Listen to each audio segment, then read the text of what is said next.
Hello दोस्तों, स्वागत है आप सबका हमारे चैनल करनपुर में। फ्रेंड्स, आज हुआ है यूपी जेएएस का पेपर, यानी कि जूनियर एडेड स्कूल जो हाई स्कूल का पेपर हुआ है आज, टीचर्स वाला। उसका हम जो फर्स्ट पार्ट था, पार्ट वन के क्वेश्चंस देखेंगे। जो 50 क्वेश्चंस आए हुए थे उनका लेवल अच्छा था। अब आपको इसका पूरा विश्लेषण भी बताऊंगा लास्ट में कि सभी विषयों का पेपर कैसा रहा। तो हम पहले 50 क्वेश्चंस के आंसर देख लेते हैं, उनकी आंसर की देख लेते हैं। मैं आपको बता दूं, इसमें आपको 100% मैं आपको सॉल्यूशन दूंगा। आपको कहीं भी परेशान होने की ज़रूरत नहीं है। कोई भी क्वेश्चन आपको डाउट नहीं जाएगा। जो भी ओरिजिनल आंसर की आएगी आप मिलाकर देख लेना, किसी भी एक भी नंबर का फ़र्क नहीं मिलेगा आपको हमारी आंसर की से और ऑफिशियल आंसर की से। चलिए स्टार्ट करते हैं, लेकिन बढ़ने से पहले अगर हमारे चैनल को सब्सक्राइब नहीं किया तो सब्सक्राइब कर लीजिए, बेल आइकन प्रेस कर लीजिए, क्योंकि जो भी लेटेस्ट न्यूज़ होती है जिस भी वैकेंसी की, हमारे चैनल पर आपको विथ प्रूफ लेकर आते हैं हम लोग। स्टार्ट करते हैं। देखिए, पहला क्वेश्चन आया था, एफ़ का था 216, तो एल का बताना था। तो यहाँ पर एफ़ का नंबर होता है 6, तो 6 का क्यूब किया हुआ था इन्होंने, 216 होता है। इसी प्रकार एल का नंबर होता है 12, तो अगर 12 का क्यूब करते तो 17 28 होता है, यानी कि इसका कौन सा आंसर सही था? तो बी नंबर बिल्कुल सही था आंसर पहले नंबर का। यहाँ पर मैं आपको बता दूं, ये सी नंबर सेट है, सी नंबर सेट में लिए हुए हूँ।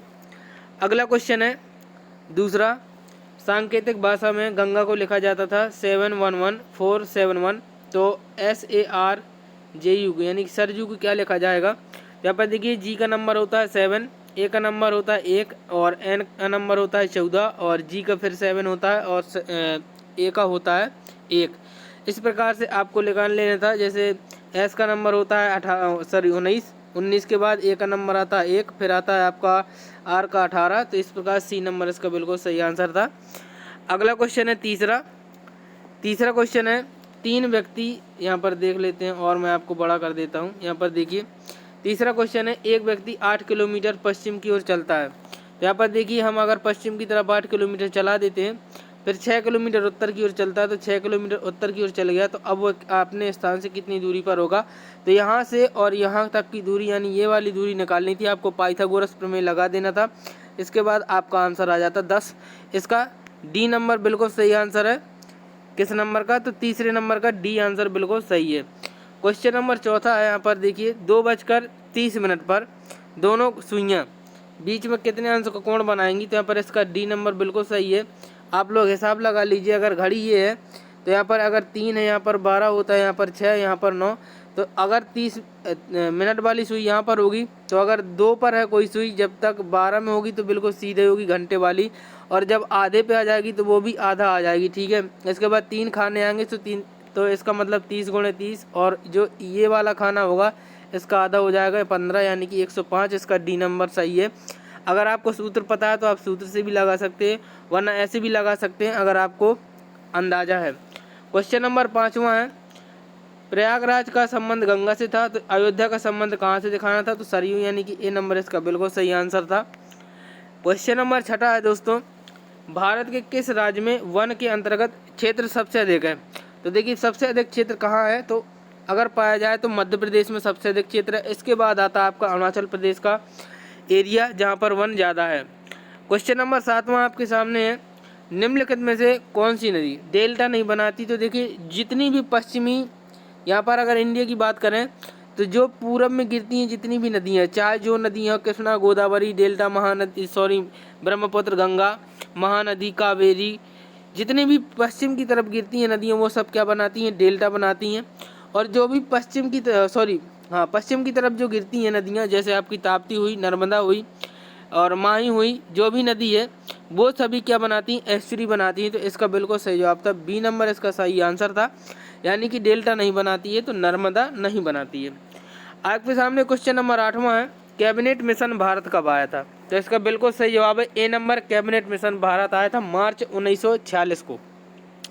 क्वेश्चन नंबर 9वां आया था आपके एग्जाम में, भारत में उपराष्ट्रपति पदेन सभापति होता है, तो पदेन सभापति होता है राज्यसभा का, ये आपको पता होना चाहिए। अगला देखिए, क्वेश्चन है आपका 10वां कि भारतीय संविधान की 11वीं अनुसूची में कुल कितने विषय हैं? तो यहाँ पर 11वीं अनुसूची में आपका ए नंबर बिल्कुल सही है, 29 विषय हैं 11वीं अनुसूची में भारतीय संविधान में। क्वेश्चन नंबर 11वां आया था, जो मृदा जल के द्वारा वहन होती है क्या कहलाती है? तो जल के द्वारा वहन होती है उसे जलोढ़ कहते हैं, यानी कि आपका सी नंबर बिल्कुल सही आंसर था। देखिए यहाँ पर क्वेश्चन का लेवल बहुत अच्छा रखा गया था एग्जाम में। इस प्रकार के ही क्वेश्चन अब आने लगे हैं, तो आप लोगों को भी तैयारी इसी प्रकार की करनी पड़ेगी हर एग्जाम के लिए। क्वेश्चन नंबर 12वां है आपका, देखिए भोज एवं भक्षक के रूप में विभिन्न प्रजातियों का अनुक्रमित संबंध क्या कहलाता है? तो इसका सी नंबर बिल्कुल सही है, भोजन श्रृंखला कहलाती है, यानी कि फूड चेन आपका आंसर बिल्कुल सही था। क्वेश्चन नंबर 13वां आया था, समुद्र के तल पर रहने वाले जंतुओं को क्या कहते हैं? तो जो समुद्र के तल पर रहते हैं जंतु, यानी कि ऊपर नहीं, पानी में नहीं, बिल्कुल समुद्र की धरती पर, तो उन्हें कहते हैं बेंथिक। ए नंबर इसका बिल्कुल सही आंसर था। अगला क्वेश्चन आया था, देखिए 14वां नंबर, कि एक पावर हाउस का सामर्थ्य 200 मेगावाट है, तो इसके द्वारा प्रतिदिन उत्पन्न विद्युत ऊर्जा कितनी होगी? तो यहाँ पर ये कह रहा है कि प्रतिदिन, यानी कि एक दिन में अपने होते हैं 24 घंटे, आपको 200 का गुणा करा देना था, यानी कि 4800 क्या आ जाता मेगावाट, यानी कि इसका ए नंबर बिल्कुल सही आंसर था। जिसने भी ए नंबर लगाया है तो आपका सही है। क्वेश्चन नंबर 15वां है, देखिए राष्ट्रीय विज्ञान दिवस कब मनाया जाता है? तो इसका डी नंबर बिल्कुल सही आंसर है, यानी कि 28 फरवरी को राष्ट्रीय विज्ञान दिवस मनाया जाता है। क्वेश्चन नंबर 16वां आपके एग्जाम में आया था कि भारत में वस्तु एवं सेवा कर यानी कि जीएसटी कब से लागू किया गया था? तो जीएसटी को लागू किया गया था 1 जुलाई 2017 को। इसका बी नंबर बिल्कुल सही आंसर था। जो भी सी नंबर की कॉपी लिए हों, यानी बुकलेट मिली हो जिनको भी, तो वो डायरेक्ट हमारे इस आंसर की से लगा सकता है आंसर, सॉरी नंबर देखकर। बाकी अगर आपका और भी आंसर बुकलेट नंबर है तो आप लोग क्वेश्चन पढ़ के अपना चेक कर सकते हैं, बिल्कुल सही। देखिए क्वेश्चन नंबर 17वां आया था कि पांडिचेरी के उच्च न्यायालय के क्षेत्राधिकार के अंतर्गत आता है, तो यहाँ पर मद्रास इसका बिल्कुल सही था, डी नंबर। जिसने भी मद्रास भरा था इसका बिल्कुल सही जवाब है। अगला क्वेश्चन आया था 18वां नंबर का, निम्नलिखित में से कौन सी भारत शासन अधिनियम 1919 की प्रमुख विशेषता नहीं थी? तो इसमें बहुत कन्फ्यूजन था, क्योंकि यहाँ पर हर चीज़ें द्वैध शासन अधिकतर पढ़ाया जाता है, और द्वैध शासन यहाँ पर देखिए केंद्र में जो आया था, ये आया था 1935 के संविधान से। 1935 में जो अधिनियम आया था उसमें केंद्र का द्वैध शासन था, तो यही इसका बी नंबर बिल्कुल सही था। बाकी भारतीय विधायिका को ज़्यादा प्रतिनिधित्वात्मक बनाया गया, 1919 में बनाया गया था। प्रांतों में द्वैध शासन लगाया गया था, 1919 में ही लगाया गया था। और प्रांतों तथा केंद्र के नियंत्रण में रियासत रखी गई थी, तो 1919 में ही रखी गई थी। इसका बी नंबर सही आंसर होगा। जिसने भी बी नंबर लगाया है उसका सही है। क्वेश्चन नंबर 19वां है, तंजौर के बृहदीश्वर मंदिर का निर्माण किसने कराया था? तो इसका बिल्कुल सही है, सी नंबर करवाया था। चोल साम्राज्य के थे राजराज प्रथम, और चोल साम्राज्य में ये तंजौर का बृहदीश्वर मंदिर बनवाया गया था, राजराज प्रथम ने बनवाया था। क्वेश्चन नंबर 20वां है, अटल नवाचार मिशन का संबंध किससे है? तो यहाँ पर देखिए अब दो ऑप्शन लग सकते हैं, या तो सूचना प्रौद्योगिकी लगा सकता है या फिर उद्यमशीलता। वैसे हमारे हिसाब से उद्यमशीलता इसका बहुत सही सटीक आंसर होगा, तो इसका डी नंबर हम रखते हैं, लेकिन इसको डाउट में डाल देते हैं, डी फॉर डाउट, और डी ऑप्शन भी सही हो सकता है। तो इसको आप टेक ना करें, अभी आप कन्फ्यूजन में लेकर चलें इसको, जब तक ऑफिशियल आंसर की नहीं आ जाती। क्वेश्चन नंबर 21वां है, अकबर ने किस वर्ष पहली बार जजिया कर समाप्त किया था? तो जजिया कर लगाया जाता था हिंदुओं पर, और अकबर ने समाप्त किया था सी, यानी कि 1564 में समाप्त किया था अकबर ने पहली बार जजिया कर। क्वेश्चन नंबर 22वां आपके एग्जाम में आया था, 1938 में भारतीय राष्ट्रीय कांग्रेस के अध्यक्ष कौन निर्वाचित हुए थे? तो 1938 में हरिपुरा अधिवेशन हुआ था, तो यहाँ पर बी नंबर इसका सही आंसर है, यानी कि सुभाष चंद्र बोस 1938 में भारतीय राष्ट्रीय कांग्रेस के अध्यक्ष बने थे। क्वेश्चन नंबर 23 है, अधोलिखित में से किस वर्ष सुरेंद्र नाथ बनर्जी को सिविल सर्विस से हटाया गया था?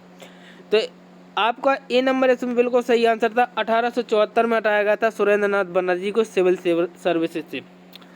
क्वेश्चन नंबर 24 है कि ब्राह्मी लिपि का उद्वाचन किसने किया था? बहुत अच्छा क्वेश्चन आया था। यहाँ पर काफ़ी लड़कों ने अलेक्जेंडर कनिंघम भी लगाया होगा डी नंबर, लेकिन डी नंबर बिल्कुल गलत है। इसका आंसर जो सही है ए नंबर सही है, यानी जेम्स प्रिंसेप को सबसे पहले पढ़ा था। कब पढ़ा गया था? 1837 में पढ़ा था जेम्स प्रिंसेप ने। इसका ए नंबर बिल्कुल सही आंसर है। आपका क्वेश्चन नंबर 25 था कि निम्नलिखित राजवंशों के नीचे दिए गए कूट का उपयोग करते हुए कालानुक्रम के हिसाब से व्यवस्थित करना था। तो यहाँ पर देखिए पहले आया था हर्यक वंश, ठीक है, तो पहले नंबर पर हर्यक वंश हो गया। इसके बाद आपका आया नंदवंश, तो यहाँ पर तीसरा नंबर नंदवंश का हो गया। नंदवंश को बाद आया था आपका मौर्य वंश, तो चौथा हो गया। इसके बाद लास्ट में आया था शुंग वंश, यानी कि 2, 3, 4, 1। इसका बी नंबर बिल्कुल सही आंसर हो जाएगा 25 का। क्वेश्चन नंबर 26 था, निम्न में से कौन सी बीमारी वायरस से होती है? तो वायरस से होती है रेबीज। ठीक है, रेबीज होती है कुत्ता के काटने से, आप सभी को मालूम होगा। यहाँ पर देखिए लिखा हुआ है कि क्वेश्चन नंबर 27 में कि ईसीजी किस अंग की विद्युतीय गति का ग्राफीय प्रदर्शन है? तो ईसीजी सबको पता है कि हृदय संबंधित जितने भी रोग होते हैं वो ईसीजी के द्वारा पहचाने जाते हैं, देखे जाते हैं, उनका ग्राफ बनाया जाता है। ठीक है, क्वेश्चन नंबर 28 है, 6C12 6C14 यानी 1H1 या 1H3 या 7Cl35 या 17Cl37, ये सभी क्या है? तो ये आपके समय स्थानिक है, यानी कि आपका डी नंबर बिल्कुल सही आंसर है।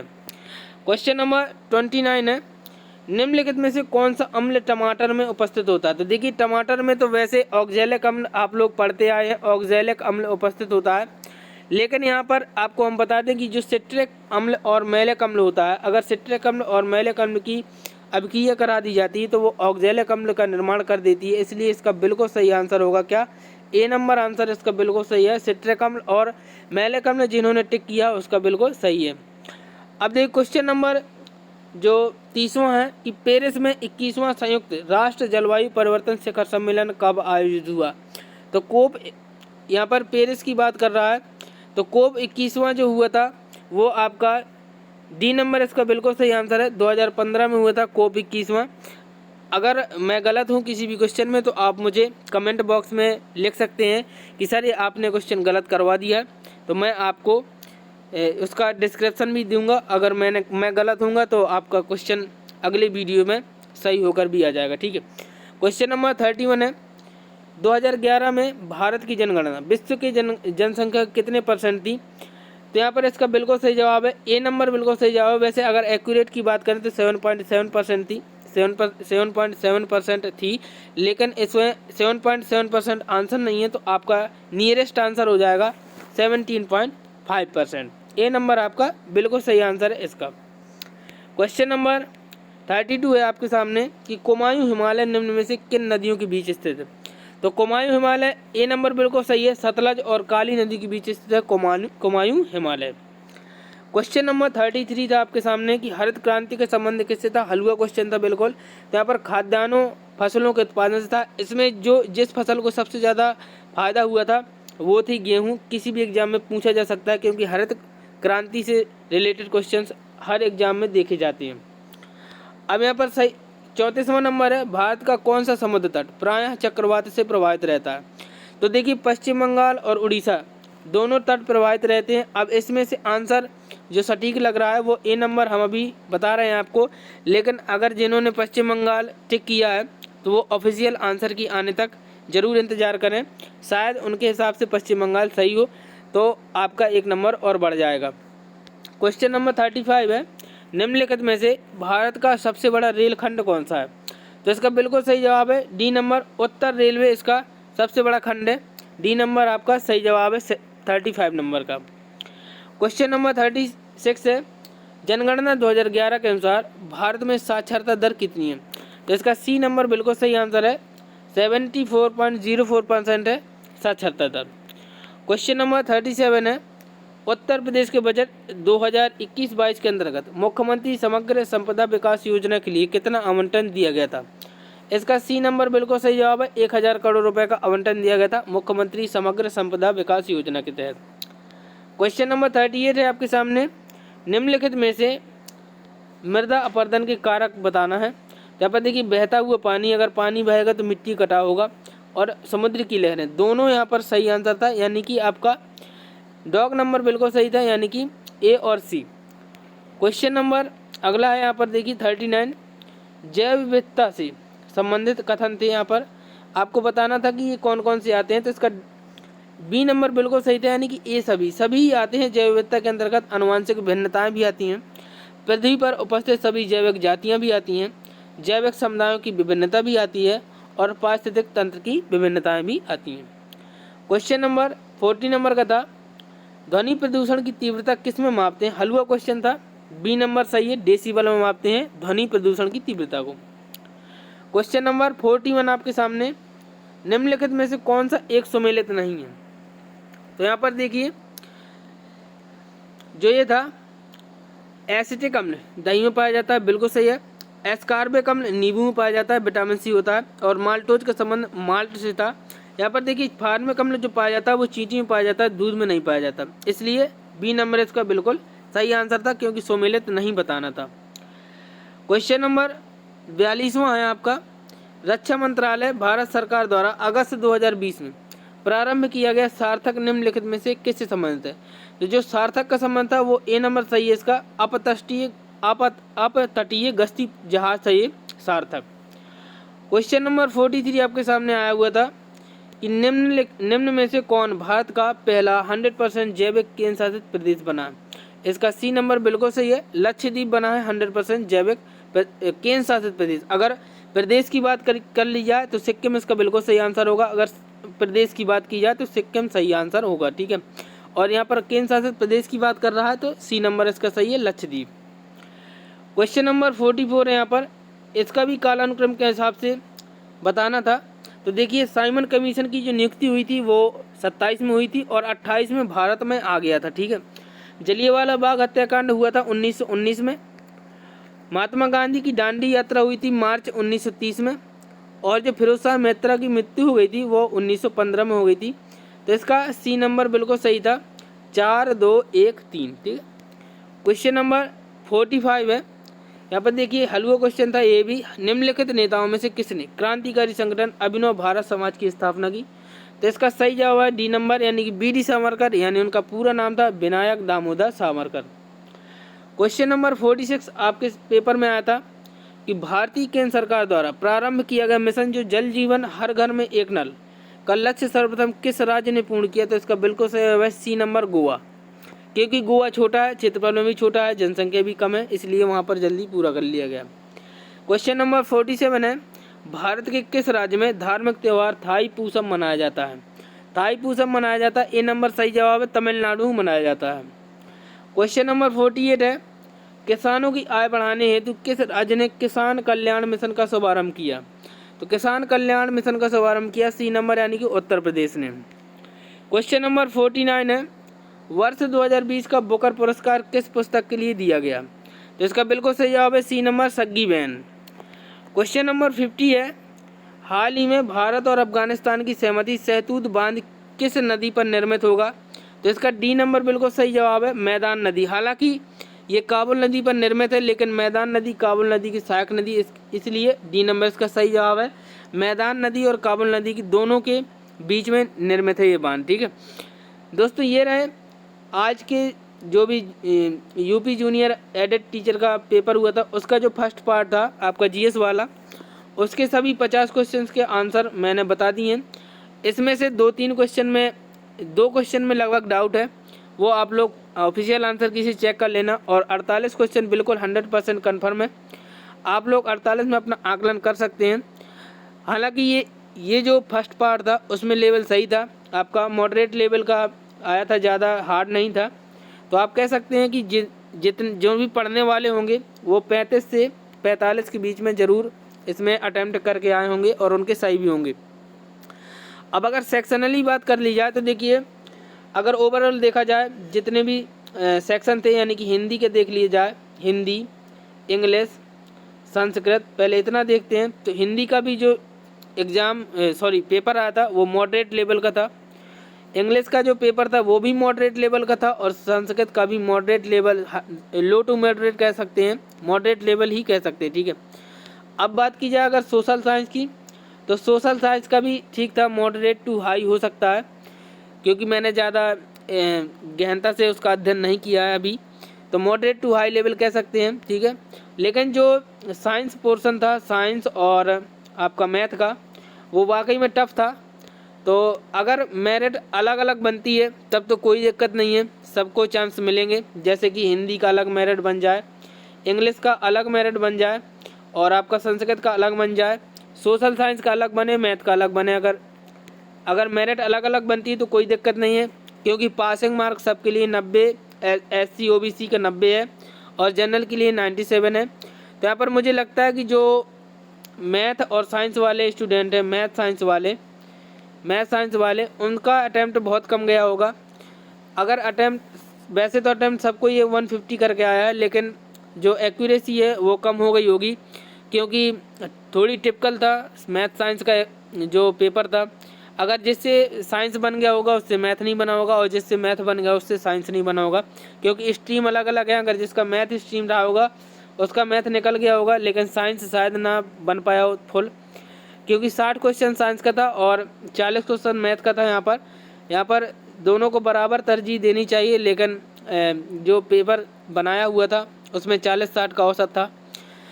अब बात की जाए कि अगर मेरिट अलग अलग बनती है तब तो सबको बराबर लाभ होगा, लेकिन अगर एक साथ मेरिट बनती है तो इसमें हिंदी, इंग्लिश, संस्कृत और सोशल साइंस वालों का फ़ायदा पूरा हो जाएगा और मैथ वाले स्टूडेंट रह जाएंगे अगर अलग अलग एक साथ मेरिट बनती है तो।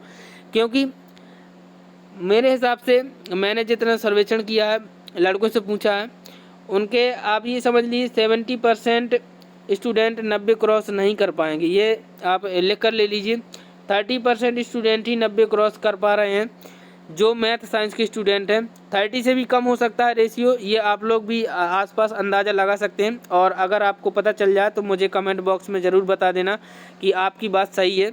अगर मैं गलत हूं तो भी आप कमेंट कर सकते हैं, कोई दिक्कत नहीं, लेकिन अभद्र भाषा का बस प्रयोग ना करें। आपके कमेंट हमारे लिए बहुत इंपॉर्टेंट है। आप अच्छे कमेंट करें या बुरे कमेंट करें, कमियां बताएं या अच्छाई बताएं, कोई दिक्कत नहीं है, लेकिन अभद्र भाषा का प्रयोग करने से बचें। अब देखिए, अगर बात करें, अब इसमें जो मैटर करेगा, अगर जिसका 90 प्लस आ गया, ठीक है, अगर 100 प्लस आ गया, 110 प्लस आ गया तो बहुत अच्छी बात है। लेकिन अगर आपका गुणांक कम है तो भी आपके चांस कम हो जाएंगे, क्योंकि यहाँ पर जो बीटीसी वाला स्टूडेंट है उसका आपका 30 प्लस गुणांक ही बनेगा, 31, 32, किसी का 33 भी होगा और 34 भी होगा। तो जो गुणांक कम वाले स्टूडेंट हैं उनको यहाँ पर घाटा होने वाला है, क्योंकि आपका हाई स्कूल, इंटर, ग्रेजुएशन, आपका बीएड, बीटीसी जो भी हो, और आप ये इनका सबका 10-10% जुड़ेगा, और जो अभी आपने एग्ज़ाम दिया है उसका 60% जुड़ना है। 60% जुड़ने का मतलब है कि आपको इसमें नंबर ज़्यादा लाने पड़ेंगे अगर आपका गुणांक कम है तो। अब एग्ज़ाम हो गया है, आप लोग आकलन कर सकते हैं। मैं मैथ साइंस की बहुत जल्दी ही लेकर आऊँगा आंसर की। आप लोग हमारे चैनल पर बने रहें और हमारे चैनल को सब्सक्राइब अगर अभी तक नहीं किया है तो नीचे जो रेड बटन दिया हुआ है उसको हिट कर दीजिए, सब्सक्राइब कर लीजिए और बेल आइकन प्रेस कर लीजिए, क्योंकि जो आने वाली प्राइमरी टीचर्स की भर्ती है उसके लिए हम क्लासेस लाने की कोशिश करेंगे अपने चैनल के माध्यम से। और जो भी इन्फॉर्मेटिव चीज़ें होती हैं, जो भी लेटेस्ट न्यूज़ होती है, वो तो हमारे चैनल पर आती रहेगी।